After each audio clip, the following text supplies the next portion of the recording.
So మొన్న మనము agile చూసాము, మోడల్స్ చూసాము దానిలోవి సాఫ్ట్వేర్ డెవలప్మెంట్ ఎఫ్సిపిలో. ఇవాళ మనం లెవెల్స్ ఆఫ్ టెస్టింగ్ చూస్తాం అనమాట. సో లెవెల్స్ ఆఫ్ టెస్టింగ్ ఏంటి అనేసి అంటే ఎవ్రీ లెవెల్లోని ఒక్కొక్కళ్ళు టెస్టింగ్ చేస్తూ ఉంటారు అప్లికేషన్ని. సో ఈచ్ లెవెల్లో చేసే టెస్టింగ్ పేరేంటి, అది ఎవరు చేస్తారు, దాని యూజ్ ఏంటో మనం తెలుసుకోవాలన్నమాట. సో స్టార్టింగ్ ఇప్పుడు మనం రిక్వైర్మెంట్స్ తయారైపోయిన తర్వాత ప్లానింగ్ కూడా అయిపోయిన తర్వాత డిజైన్ కూడా అయిపోయిన తర్వాత వాయిస్ కొంచెం బ్రేక్ అవుతుందిరా. బ్రేక్ అవుతుంది అక్క. వాయిస్ బ్రేక్ అవుతూ వస్తుంది. ఒక్క నిమిషం అండి, ఏ నెట్వర్క్ మారుస్తా. ఇప్పుడు కూడా బ్రేక్ అవుతుంది అక్క.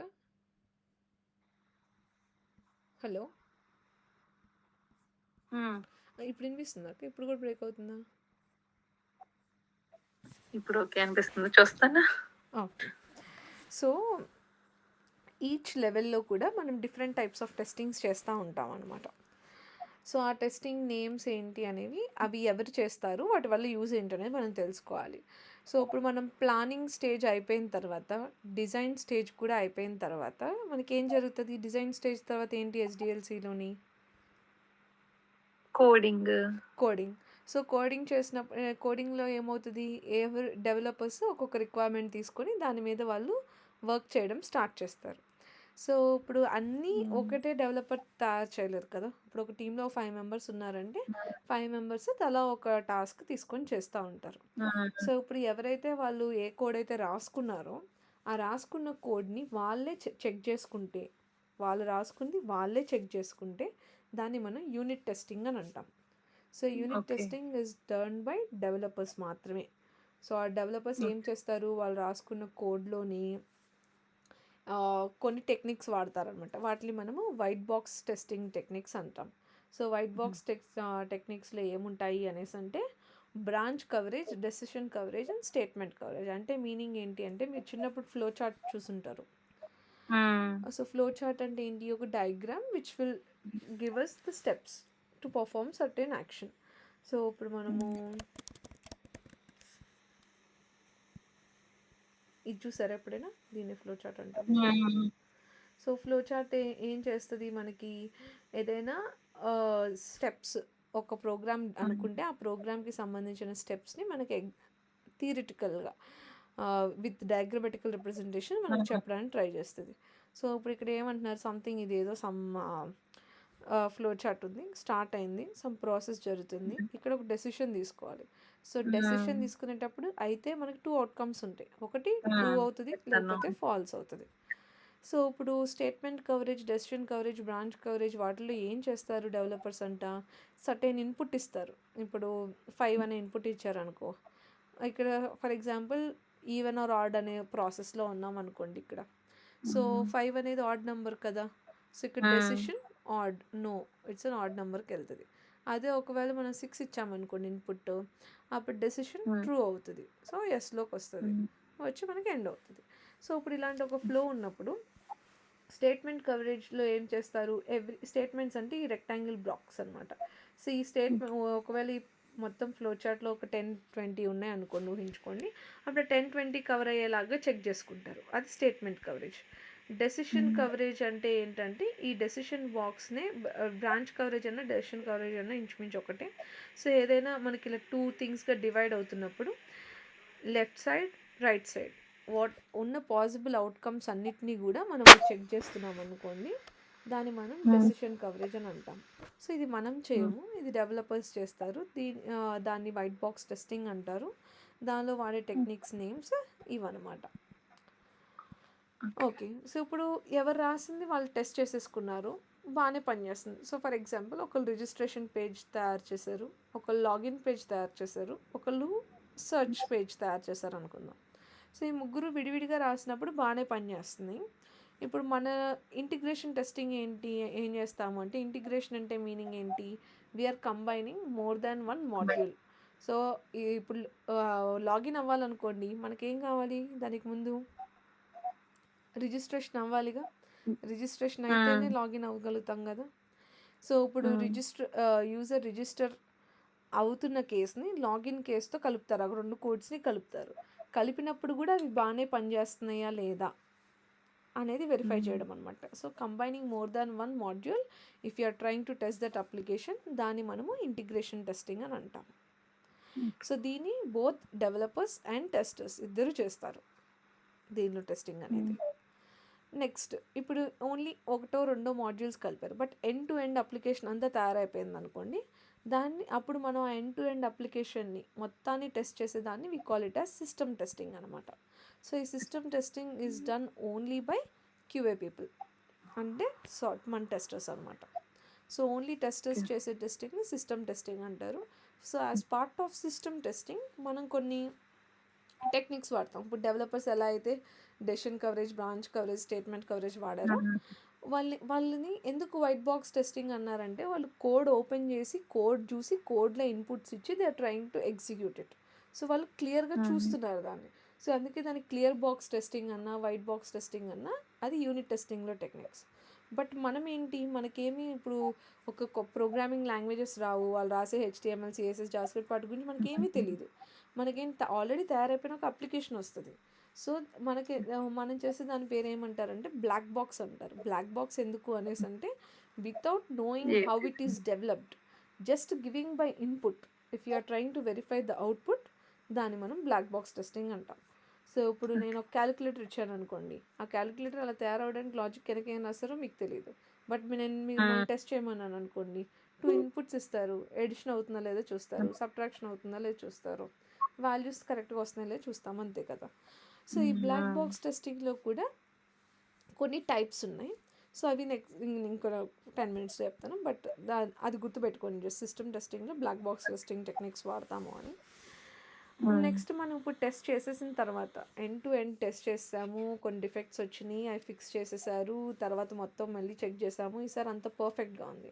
సో, పర్ఫెక్ట్‌గా ఉన్నప్పుడు ఏంటంటే మనం డిప్లాయ్ చేసే ముందు క్లయింట్ నంబర్ అనమాట. సో, వాళ్ళు ఏం చేస్తారు ఇంకో టెస్టింగ్ చేపిస్తారు. దాన్నే యూజర్ యాక్సెప్టెన్స్ టెస్టింగ్ అని అంటారు. సో, ఈ యాక్సెప్టెన్స్ టెస్టింగ్‌లో 2 టైప్స్ ఉంటాయి. ఒకటి alpha testing, 2 beta testing. So, alpha testing అంటే ఇది ఏంటి? HTML టెస్టింగ్ 2 మొత్తం అయిపోయాక, మొత్తం టెస్టింగ్ అయిపోయాక ఆ! క్లయింట్‌ది. Client okay. టెస్టింగ్ అయిపోయినట్టు కాదు. మన టెస్టింగ్ లైక్ ఎవరైతే క్యూఏ ఆ! మన పీపుల్‌ని హైర్ టెస్టింగ్ చేస్తారో అయిపోయాక. హ్మ్. మన టెస్టింగ్ అయిపోయిన తర్వాత జరిగే టెస్టింగ్ పేరు యాక్సెప్టెన్స్ టెస్టింగ్ అనమాట. సో, ఇంకది ఆల్రెడీ మనంతా వెరిఫై చేసేసాము. బట్ ఏంటంటే క్లయింట్ హ్మ్. అష్యూరెన్స్ కోసం వాళ్ళు ఏం చేస్తారంటే ఆహ్, 2 టైప్స్ ఆఫ్ టెస్టింగ్స్ చేపిస్తారనమాట. సో, అందులో ఒకటేంటంటే ఆల్ఫా టెస్టింగ్, యాక్సెప్టెన్స్ టెస్టింగ్‌లో. ఆల్ఫా టెస్టింగ్‌లో ఏం చేస్తారు అనేసంటే క్లయింట్ ఎవరైతే ఓనర్ ఉంటాడో సో, ఆ ఓనర్ తనంతట తాను ఆ అప్లికేషన్‌ని ఓపెన్ చేసి వెరిఫై చేసుకుంటారు. బానే పనిచేస్తుందా హ్మ్. లేదా అని. లేకపోతే సమ్ ఎక్స్‌పర్ట్ టెస్టర్స్ ఎవరైతే ఆ పర్టిక్యులర్ ఫీల్డ్‌లో చాలా ఎక్స్‌పర్ట్స్ ఉంటారో ఆ టెస్టర్స్‌ని హ్మ్. హైర్ చేసుకొని వాళ్ళతో టెస్ట్ చేపిస్తారు. సో, మనం టెస్ట్ చేసిన తర్వాత ఒకవేళ వాళ్ళు కనిపెట్టారనుకోండి డిఫెక్ట్, అప్పుడు మనకి బ్యాడ్ హ్మ్. నేమ్ కదా! బికాజ్ మనమేమో అంతా టెస్ట్ చేసాం బానే ఉందని చెప్తున్నాం. వాళ్ళొచ్చి కొత్తగా ఈ ఇష్యూస్ ఉన్నాయి హ్మ్. అంటున్నారు. అంటే అప్పుడు మనం వర్క్ చేయనట్టు కదా! సో, యూజర్ హ్మ్. యాక్సెప్టెన్స్ టెస్టర్స్‌కి మనం డిఫెక్ట్స్ దొరకకుండా మనం అప్లికేషన్‌ని టెస్ట్ చేయాలనమాట. హ్మ్. సో, దీన్ని ఆల్ఫా టెస్టింగ్ గాని, ఇంటర్నల్ యాక్సెప్టెన్స్ టెస్టింగ్ అంటే క్లయింట్ తనంతట తాను తన ఆఫీస్‌లో కానీ, తన ఎక్స్‌పర్ట్స్‌ని పెట్టుకొని గాని he is trying to verify it. హ్మ్. అలా కాకుండా ఈ నెక్స్ట్ ఇది కూడా అయిపోయిన తర్వాత మనకి ఏముండిద్దంటే బీటా టెస్టింగ్ అని అంటారు. సో, బీటా హ్మ్. టెస్టింగ్ అంటే ఏంటి అనేసంటే అప్లికేషన్‌ని అఫీషియల్‌గా రిలీజ్ చేయరు మార్కెట్‌లోకి. బట్ దాని బీటా వెర్షన్స్ అని రిలీజ్ చేస్తారు. సో, ఇప్పుడు మీరు ప్లే స్టోర్‌లో వాట్సాప్ గానీ, ఫేస్‌బుక్ గానీ ఏదైనా ఒక అప్లికేషన్ మీరు ప్లే స్టోర్‌లో ఇన్‌స్టాల్ కొట్టేటప్పుడు మీరు గమనిస్తే పక్కన బీటా వెర్షన్ అవైలబుల్ అని ఉంటాయి అప్పుడప్పుడు. సో, బీటా వెర్షన్ హుహు. అంటే ఏంటంటే అది అఫీషియల్‌గా రిలీజ్ చేయలేదు గానీ తయారైపోయింది. మీకు కావాలంటే డౌన్‌లోడ్ చేసుకొని మనం వాడుకోవచ్చు అని మీనింగ్ అనమాట. సో, కొంతమంది ఏం చేస్తారంటే బాగా బాగా టెక్నాలజీని ఇష్టపడేవాళ్ళు వాళ్ళ బీటా వెర్షన్స్‌ని డౌన్‌లోడ్ చేసుకొని వాళ్ళు వెరిఫై చేస్తారనమాట.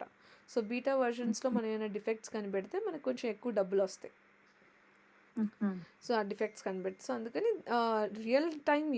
రియల్ టైమ్‌లో ఎవరైతే అప్లికేషన్ వాడుతున్నారో వాళ్ళు గనక ఆ అప్లికేషన్‌ని వెరిఫై చేస్తే దాన్ని we call it as beta testing అనమాట. Okay.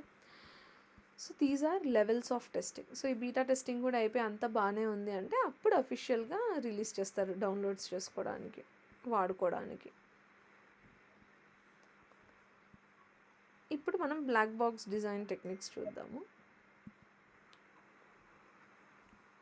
So black box design techniques ఏంటి అనేసి అంటే,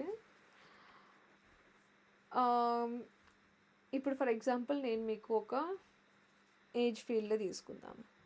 సో ఒక ఏజ్ అని ఒక టెక్స్ట్ ఫీల్డ్ ఉంది, మీరు ఒక అప్లికేషన్ ఫిల్ చేస్తుంటే ఫేస్బుక్లోనో సమ్ రిజిస్ట్రేషన్ ఫామ్లోనో.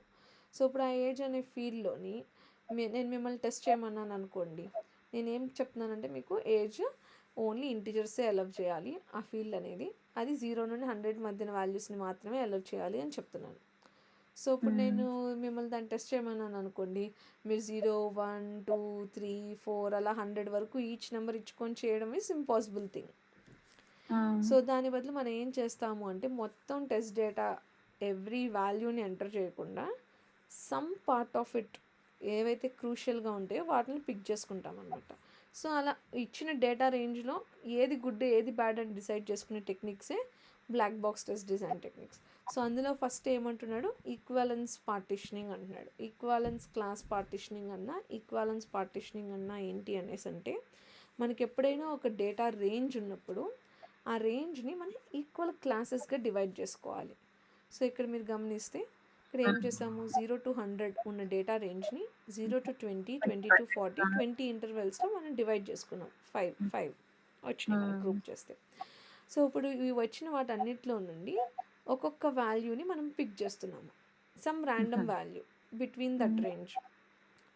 సో ఆ వాల్యూస్ అన్నీ తీసుకొని ఇవేంటి వ్యాలిడ్ డేటా, సో ఇవి ఇస్తే పని చేయాలి. సో వ్యాలిడ్ ఒకటే టెస్ట్ చేస్తే సరిపోదు కదా, ఇన్వాలిడ్ కూడా టెస్ట్ చేయాలి కదా. సో ఇన్వాలిడ్ దానికోసం ఏం చేస్తున్నాం, outside this range positive and negative you are trying to add some value అనమాట. సో ఇప్పుడు మనం 0 కన్నా తక్కువ ఉన్నది ఏదో ఒక వాల్యూ, 100 కన్నా ఎక్కువ ఉన్నది ఏదో ఒక వాల్యూ, అవేంటి invalid data, invalid classes. So valid classes plus invalid classes కలిపితే మనకి ఈక్వాలెన్స్ క్లాస్ పార్టిషనింగ్. సో ఇప్పుడు నేను ఈ టెస్ట్ డేటాతో టెస్ట్ చేస్తే ఐ కెన్ షోర్, నేను చెప్పగలను ఏంటంటే I should you that maximum ఈ ఫీల్డ్ అనేది పనిచేస్తుంది అని అనేసి, because we are covering in different data ranges. So ఇది 0 to 20, 20 to 40 చేయాలంటే అలా కాదు, మీకు కావాలంటే దీన్ని 0 to 25, 25 to 50, 50 to 75, 75 to 100 కూడా చేసుకోవచ్చు. ఇట్ ఈస్ టోటల్లీ ఆనర్స్ అనమాట. ఓకేనా, అది ఈక్వాలెన్స్ క్లాస్ పార్టిషనింగ్. నెక్స్ట్ ఏమో boundary value analysis. So boundary value analysis ఏం చెప్తుంది మనకి అనేసి అంటే, ఇది కూడా అంతే, ఏదైనా ఒక డేటా రేంజ్ ఇచ్చినప్పుడు బౌండరీ అంటే ఏంటి, ఎడ్జెస్ కదా. సో ఎడ్జెస్లో మనం టెస్ట్ చేయాలన్నమాట. సో ఇప్పుడు అదే ఏజ్ ఫీల్డ్కి 0 to 100 అని అంటే మనం దాన్ని ఎక్స్ అండ్ వై అని అనుకుంటే ఫార్ములా ఏమైందంట, డేటా ఎలా మారుతుంది, current boundary values, so x comma y and just బయట జస్ట్ లోపల, సో 0 కన్నా జస్ట్ చిన్నది ఎక్స్ మైనస్ వై, అలానే 100 కన్నా జస్ట్ చిన్నది మైనస్ వై, అలానే 0 కన్నా పెద్దది జస్ట్ పెద్దది, so x plus y plus. So 0 కన్నా జస్ట్ చిన్నది -1, 0 కన్నా జస్ట్ పెద్దది 1, అలానే 99, 101. సో ఈ 6 వాల్యూస్తో కనుక మనం టెస్ట్ చేస్తే దాన్ని we call it as boundary value analysis. And decision table testing వచ్చేసరికి ఏంటంటే it is related to truth table అనమాట. సో మీరు చిన్నప్పుడు ట్రూ ఫాల్స్ ట్రూ ఉంటే ట్రూ ఫాల్స్ ఉంటే ఫాల్స్ అలా పెడతాం కదా, ఎండ్ గేట్ టార్గెట్. సో అలాంటిది అనమాట ఇది. సో ఇక్కడ మనం ఎలా ఉండిద్ది అంటే చూడడానికి,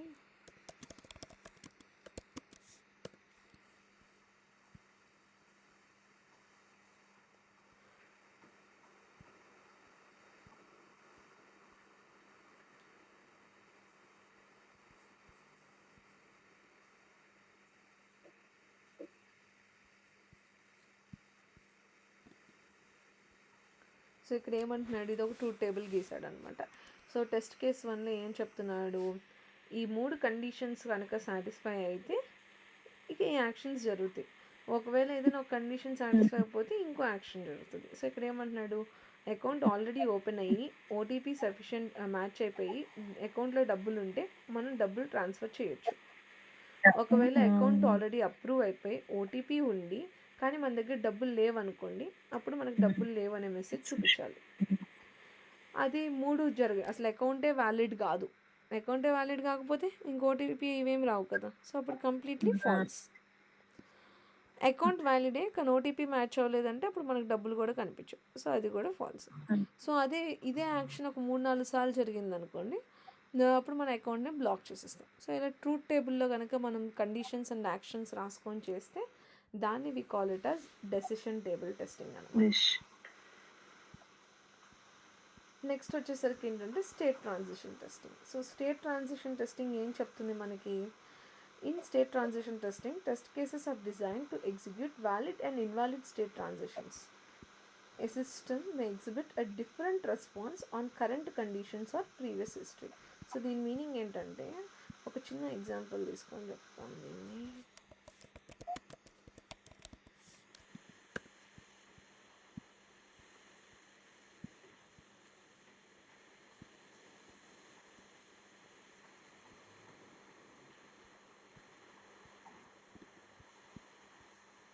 సో ఇక్కడ ఏమంటున్నాడు, ఒక ఏటీఎం మెషిన్ దగ్గరికి వెళ్ళి కార్డ్ ఇన్సర్ట్ చేసాడంట. కార్డ్ ఇన్సర్ట్ చేసి పిన్ ఎంటర్ చేయమన్నంట. సో పిన్ ఎంటర్ చేయమన్నప్పుడు ఫస్ట్ టైం ఎంటర్ చేస్తున్నప్పుడు ఇతను కనుక పిన్ రైట్గా యాక్సెప్ట్ చేసేస్తే అప్పుడు ఇతను ఎలాంటి యూజర్, ఒక వ్యాలిడ్ యూజర్ అనమాట. So valid user pin right ఇచ్చాడు, అకౌంట్ యాక్సెస్ చేయగలిగాడు. ఇదే వ్యాలిడ్ యూజర్ ఒకవేళ ఫస్ట్ టైం పిన్ రైట్ ఇవ్వలేదు, సెకండ్ టైం రైట్ ఇచ్చాడు. సో సెకండ్ టైం రైట్ ఇచ్చినా కూడా ఇంకా అతను వ్యాలిడ్ యూజర్గానే ఉన్నాడు. కానీ ఎప్పుడైతే 3 సార్లు తప్పించాడో, 3 సార్లు తప్పిస్తే మనకి అకౌంట్ అనేది బ్లాక్ అయిపోయింది. సో బ్లాక్ అయిపోయినప్పుడు ఈ వ్యాలిడ్ యూజర్ కాస్త he became a blocked user. So ఒకటే క్రెడెన్షియల్స్ వాడింది, అదే పర్సన్, అదే యూజర్, బట్ ఆ యూజర్ స్టేట్ అనేది ఎలా మారిపోయింది, from valid to blocked. So valid case check చేసి, ఇన్వాలిడ్ కేసు చెక్ చేసి, బ్లాక్డ్ కేసు కూడా చెక్ చేయడానికి we call it as state transition అనమాట. So all the possibilities with the same test data is called as state transition testing. ఇవి techniques. So ఇప్పటి వరకు మనము test case గురించి చూడలేదు యాక్చువల్లీ. సో ఇప్పుడు ఇవన్నీ ఏంటి, మనం టెస్టింగ్ ఎలా చేయాలి, ఏ డేటా వాడాలి, ఇదంతా మాట్లాడుకుంటున్నాం కానీ సో ఫస్ట్ అసలు ఒక టెస్ట్ కేస్ ఎలా రాయాలో నేర్చుకోవాలి మనం. ఆ టెస్ట్ కేస్ నేర్చుకుందాము.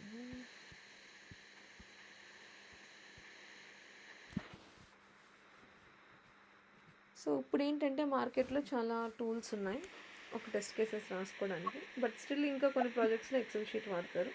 So irrespective of whether it is tool or Excel sheet, మనం ఏ స్టెప్లో ఏది రాయాలనేది మనకు తెలియాలన్నమాట. సో నేను ఈ టెంప్లెట్ పంపిస్తాను మీకు. పంపించిన తర్వాత నేను ఏదైనా రిజిస్ట్రేషన్ పేజ్ ఏదో ఒకటి ఇస్తాను. సో దానికి మీరు అట్లీస్ట్ ఒక 10 టెస్ట్ కేసెస్ రాయగలగాలి. సో రాస్తే అప్పుడు విల్ సీ ఎలా రాస్తున్నారని.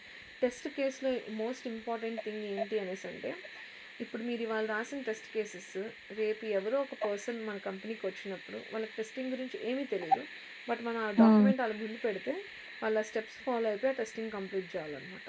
అంత సింపుల్ ఇంగ్లీష్లో రాయాలి మనం. సో ఇర్రెస్పెక్టివ్ ఆఫ్ ప్రాజెక్ట్ కామన్గా ఉండే ఫీల్డ్స్ మనం కొన్ని ఎంచుకున్నాం. కొన్ని ప్రాజెక్ట్స్లో దీనికన్నా ఎక్కువ ఉంటాయి, కొన్నిట్లో తక్కువ ఉంటాయి, బట్ నెసరీ థింగ్స్ ఏంటో చెప్తాను.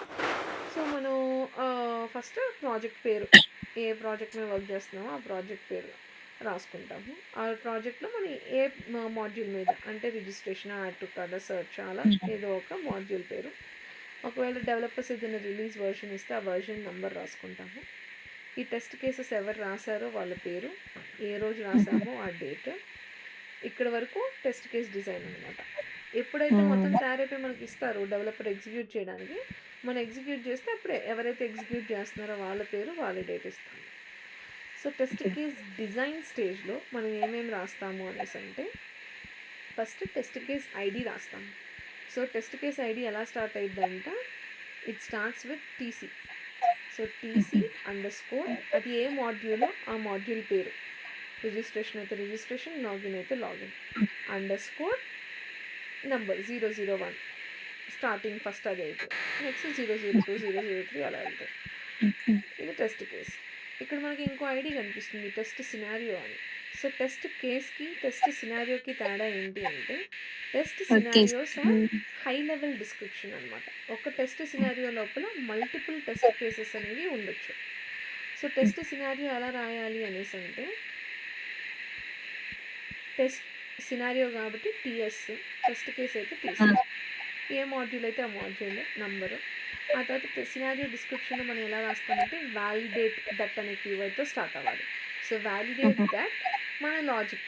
సో ఇప్పుడు మనకి సినారియో ఏం రాస్తున్నాము, validate that user is not able to login upon giving invalid details. So login invalid credentials ఇస్తే యూజర్ అనేవాడు లాగిన్ అవ్వకూడదు. ఇది మనం రాసుకున్న సినారియో. సో ఇదేంటి నెగిటివ్ సినారియో రాసాం. కానీ ఈ నెగిటివ్ సినారియోని మనం టెస్ట్ చేయాలనుకోండి ఎన్ని కేసెస్ రాసుకోవచ్చు.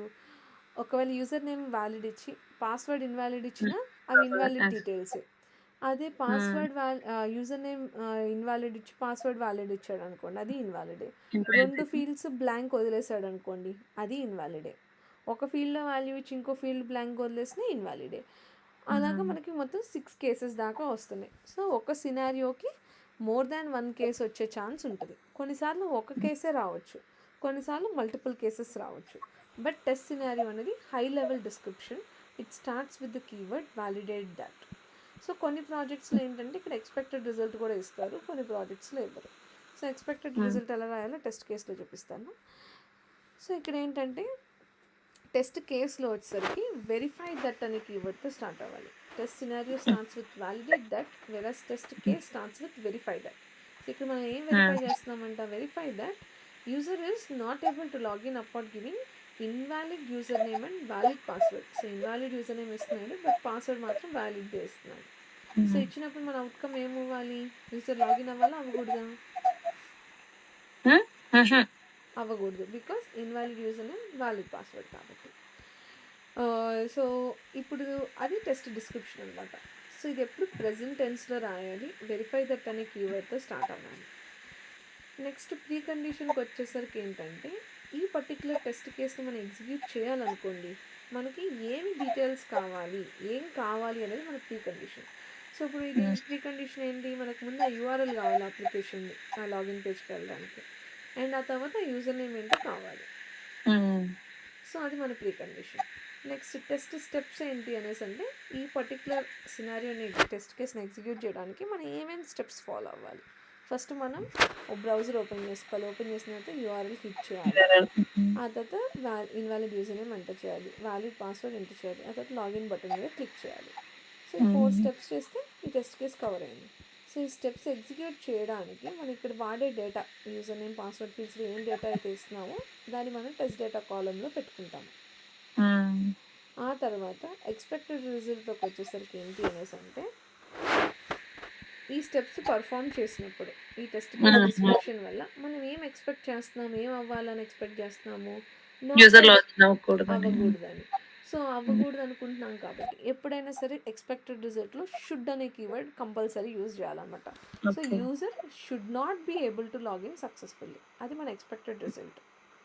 ఒకవేళ మనం ఇక్కడ వరకు ఈ స్టేజ్ వరకు ఎక్స్పెక్టెడ్ రిజల్ట్ వరకు ఈ టెస్ట్ డిజైన్ డేట్ నుండి ఈ ఎక్స్పెక్టెడ్ రిజల్ట్ వరకు we call it as test case design stage. Software testing life సైకిల్లో మన టెస్ట్ కేస్ డిజైన్ ఉంది కదా, సో అప్పుడు ఆ టెస్ట్ కేస్ డిజైన్ స్టేజ్లో మనం ఇక్కడ వరకు డిజైన్ చేసుకొని వదిలేస్తాం. ఎప్పుడైతే డెవలపర్స్ మనకు కోడ్ ఇస్తారో అప్పుడు మనం ఎగ్జిక్యూట్ చేస్తామన్నమాట. ఆ రోజు ఎగ్జిక్యూటెడ్ డేట్ అండ్ ఎవరు ఎగ్జిక్యూట్ చేస్తున్నారో ఆ నేమ్ ఇస్తాం. సో ఎగ్జిక్యూట్ చేసేటప్పుడు ఈ స్టెప్స్ అన్ని నేను ఎగ్జిక్యూట్ చేస్తున్నప్పుడు నేను ఇన్వాలిడ్ యూజర్ నేమ్ ఇచ్చినా కూడా యూజర్ అనేవాడు లాగిన్ అయిపోతున్నాడు అనుకోండి, అది తప్పు కదా, లాగిన్ అవ్వకూడదు. బట్ లాగిన్ అయిపోతున్నాడు అనేసి అంటే అప్పుడు అది డిఫెక్ట్ అనమాట. సో అప్పుడు మనం ఈ టెస్ట్ కేస్ స్టేటస్ని ఫెయిల్గా మార్క్ చేసి we have to right a defect to the developer అనమాట. ఓకే, సో అలా టెస్ట్ కేసెస్ని ఎగ్జిక్యూట్ చేస్తాము. అలా మనం బేస్డ్ ఆన్ రిక్వైర్మెంట్స్ ఏదైతే మనకి రిక్వైర్మెంట్స్ వస్తాయో ఆ రిక్వైర్మెంట్స్ బట్టి మనము we will try to draft our test scenarios and test cases and we will execute them అనమాట. ఇక్కడ వరకు అర్థమైందక్క? సో ఎవ్రీ ప్రాజెక్ట్ కి ఇలా రాయాలి అయితే జనరల్ గా. మాన్యువల్ టెస్టింగ్ మీద వర్క్ చేస్తున్నామంటే మ్యాక్సిమం ఇది రాస్తానే ఉంటాం అనమాట. ఇవి ఓకే. సో, ఇవి జనరల్‌గా ఏంటంటే, ఇప్పుడు పాత కాలంలో ఎక్సెల్ షీట్‌లో రాసేవాళ్ళు. ఈ హుహు. మధ్య కొన్ని టూల్స్ ఉన్నాయి మార్కెట్‌లో. సో, ఆ టూల్‌లో మనం రాసుకోవచ్చు యాక్చువల్‌గా. ఇలా ఎక్సెల్ షీట్స్ మెయింటైన్ చేయకుండా. అది హ్మ్. నేను మా ప్రాజెక్ట్‌లో ఎలా చేస్తున్నారు ఏంటి అనేది నెక్స్ట్ క్లాస్‌లో నేను మీకు రేపు రేపు చూపిస్తాను. మామూలుగా హ్మ్. టూల్ ఎలా ఉంటది? ఏం చేస్తాము? ఈ ఎజైల్ ఎలా ఉంటది? ఆ స్క్రమ్ బోర్డ్ ఎలా హ్మ్. ఉంటదో అవన్నీ రేపు చూపిస్తాను. ఓకే. ఓకే. హ్మ్. ఇంకా ఇప్పుడు డిఫెక్ట్ ఒకవేళ ఇక్కడి వరకు మాట్లాడుకున్నాం కదా! సో, డిఫెక్ట్ ఎలా రైజ్ చేయాలో కూడా చెప్పేసి అప్పుడు ఆపేస్తాను. ఆ! సో, ఇప్పుడు మనం ఇక్కడ డిఫెక్ట్ వచ్చింది మనకి. సో, ఈ హ్మ్. డిఫెక్ట్ మనం కనిపెట్టాం. దీన్ని రిపోర్ట్ చేయాలనుకోండి మన డెవలపర్స్‌కి కొన్ని steps follow అవ్వాలనమాట. Okay.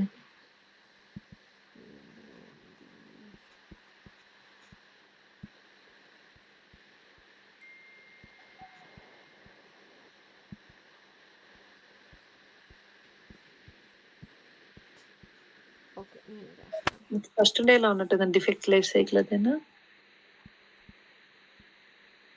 Defect life cycle కింద రాస్తాను. అక్కడుంది ఫస్ట్ డేలో ఉంది. ఇది. సో, ఇక్కడ మనం ఏం చేస్తాము అనేసంటే డిఫెక్ట్ రైజ్ చేయాలనుకోండి. ఫస్ట్ మనం సమరీ రాయాలి. సో, సమరీ అనేది 1 లైన్‌లో రాస్తాం. 1 లైనర్ లాగా. సో, హెడ్డింగ్ లాగా అనమాట. సో, హెడ్డింగ్ ఏమని పెడతాము? ఇప్పుడు మన డిఫెక్ట్ ఏంటి? మన యూజర్ అనేవాడు ఇన్వాలిడ్ క్రెడెన్షియల్స్ ఇచ్చినా కూడా లాగిన్ అవ్వలేకపోతున్నాడు.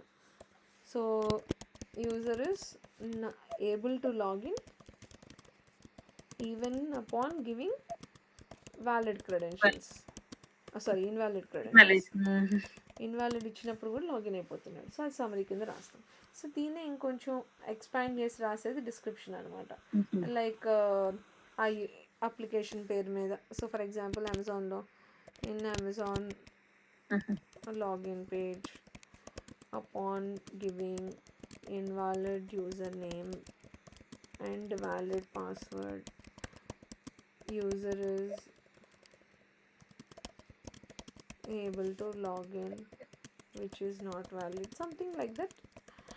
మనం డిస్క్రిప్షన్ ఇస్తామన్నమాట. సో, డిస్క్రిప్షన్ ఇచ్చిన తర్వాత మనం మెయిన్ ఇంపార్టెంట్గా ఇవ్వాల్సింది steps to reproduce. So, steps to reproduce మనం ఏదైతే టెస్ట్ కేస్ స్టెప్స్లో రాసుకుంటామో అయ్యే పేస్ట్ చేసేయచ్చు డైరెక్ట్గా. సో, ఎందుకంటే డెవలపర్తో మనం ఫోన్లో ఏం మాట్లాడుతూ ఉండము. వాళ్ళకేం మనం ఓపెన్ చేసి చూపించాం. మనం డిఫెక్ట్ రేజ్ చేస్తే వాళ్ళు ఇది చదువుకుంటారు. చదువుకొని ఓకే. వాళ్ళు మళ్ళీ రిప్రొడ్యూస్ చేసుకోవడానికి చూసుకుంటారు వాళ్ళ సైడ్. వాళ్ళు కనుక ఆ డిఫెక్ట్ ఎలా వస్తుందో కనిపెట్టాలి కదా ముందు అది సాల్వ్ చేయాలంటే.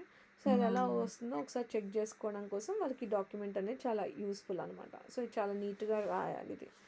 సో, స్టెప్స్ టు రిప్రొడ్యూస్ పెట్టేసిన తర్వాత మనం ఎక్స్పెక్టెడ్ రిజల్ట్లో అక్కడ ఏం పెట్టామో ఆ ఎక్స్పెక్టెడ్ రిజల్ట్ ఇస్తాము, యాక్చువల్ రిజల్ట్ ఇస్తాము.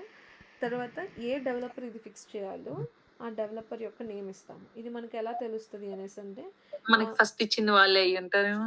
యా. సో, ఎవరైతే మనకు కోడ్ రెడీ అయిందని చెప్తారో వాళ్ళకైనా ఇస్తాము. లేకపోతే కొన్ని ప్రాజెక్ట్స్లో ఏం చేస్తారంటే అన్ని డిఫెక్ట్స్ కూడా ఒక టీమ్ లీడర్కో లేకపోతే ఒక ప్రొడక్ట్ ఓనర్కో అసైన్ చేసేస్తే వాళ్ళు ఎవరో ఒక డెవలపర్కి అసైన్ చేస్తూ ఉంటారనమాట. సో, ఇది ప్రాజెక్ట్ టు ప్రాజెక్ట్ మారిపోతూ ఉంటుంది. సో, అయితే ఎవరైతే రాసారో కోడ్ డెవలప్ చేశారో వాళ్ళకైనా అసైన్ చేస్తాము, లేకపోతే ప్రొడక్ట్ ఓనర్కి కానీ లేకపోతే టీమ్ లీడర్కి కానీ అసైన్ చేస్తాము. Next comes the priority and severity. ఇది చాలా ఇంపార్టెంట్ అనమాట. సో, ఇప్పుడు ఏంటంటే ఇప్పుడు మీరు ఒక డిఫెక్ట్ రైజ్ చేశారు, నేను ఒక డిఫెక్ట్ రైజ్ చేశాను. మన టీంలో ఇంకో ఇద్దరు ముగ్గురు ఇంకో 5 డిఫెక్ట్స్ రైజ్ చేశారు. సో, ఇప్పుడు డెవలపర్ దగ్గర 8 డిఫెక్ట్స్ ఉన్నాయి. సో, అందులో ఏది డెవలపర్ ఫస్ట్ ఫిక్స్ చేయాలి అనేది డిసైడ్ చేసుకోవాలి కదా. సో, డిసైడ్ చేసుకోవడానికి he will take the help of this priority and severity. So, priority ఏం చెప్తుంది అనేసి అంటే మనకి ఆ డిఫెక్ట్ అనేది ఎంత ఫాస్ట్గా ఫిక్స్ అవ్వాలి అనే విషయాన్ని ప్రయారిటీ డిటర్మైన్ చేస్తుంది.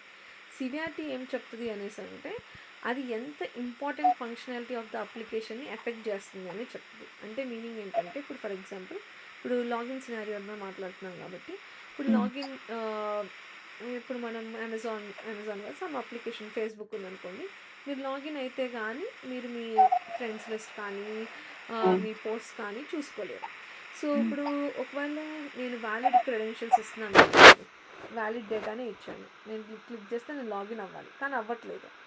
ఒకవేళ ఆ డిఫెక్ట్ వచ్చిందనుకోండి, అప్పుడు నేను రిమైనింగ్ అప్లికేషన్ మొత్తాన్ని నేను టెస్ట్ చేయలేను కదా, బికాజ్ నేను లాగిన్ స్టేజ్లోనే బ్లాక్ అయిపోయాను. సో, నేను నెక్స్ట్ టెస్ట్ చేయలేను. సో, ప్రయారిటీ ఎప్పుడు హై ఇస్తాము అనేసి అంటే if hour testing is being affected, మనకి ఇంక వేరే ఏ వర్క్ అరౌండ్ లేనప్పుడు మనం ప్రయారిటీ అనేది హై ఇస్తాము. ఒకవేళ మనకి లాగిన్ అయిపోయాం ఫర్ ఎగ్జాంపుల్, ఇంకో డిఫెక్ట్ ఏంటంటే ఆ ఫేస్బుక్ పేజ్లో సమ్ గేమ్ పేజ్ ఓపెన్ అవ్వట్లేదు. సో ఆ గేమ్ పేజ్ ఏంటంటే ఎప్పుడో కానీ ఎవరో కానీ యూస్ చేస్తారు, లేకపోతే మనకి వేరే సినారియోస్ ఉన్నాయి ఇంకా టెస్ట్ చేసుకోవడానికి. అలాంటప్పుడు వి గివ్ మీడియం, బికాస్ మనకి వర్క్ అది డిఫెక్టే, అది ఇంపార్టెంట్ డిఫెక్టే, కానీ మనకి ఇంకో వర్క్ అరౌండ్ ఉంది, వేరే చేసుకోవడానికి ఉంది ఆ అప్లికేషన్, అప్పుడు మీడియం ఇస్తాం. అదే just spelling mistakes or colours ఇలాంటివి అనుకోండి, we give low. Alignment related. సివిఆర్టీకి వచ్చేసరికి ఏంటంటే ఇక్కడ అప్లికేషన్ ఎందుకోసం అయితే తయారు చేశారో ఆ ఫంక్షనాలిటీ పనిచేయట్లేదు అనుకోండి, then we give CVRT as high. For example ఇప్పుడు ఫేస్బుక్లో ఫ్రెండ్స్ చేసుకోవడానికి ఆ application, basic cause of that application is to make network అనమాట. సో ఇప్పుడు మీరు ఫ్రెండ్ రిక్వెస్ట్ పెట్టలేకుండా, ఫ్రెండ్ రిక్వెస్ట్ యాక్సెప్ట్ చేయలేకుండా ఉన్నారనుకోండి, that is the major functionality of the application which is being affected. So అప్పుడు సివిఆర్టీ అనేది హై ఇస్తాము.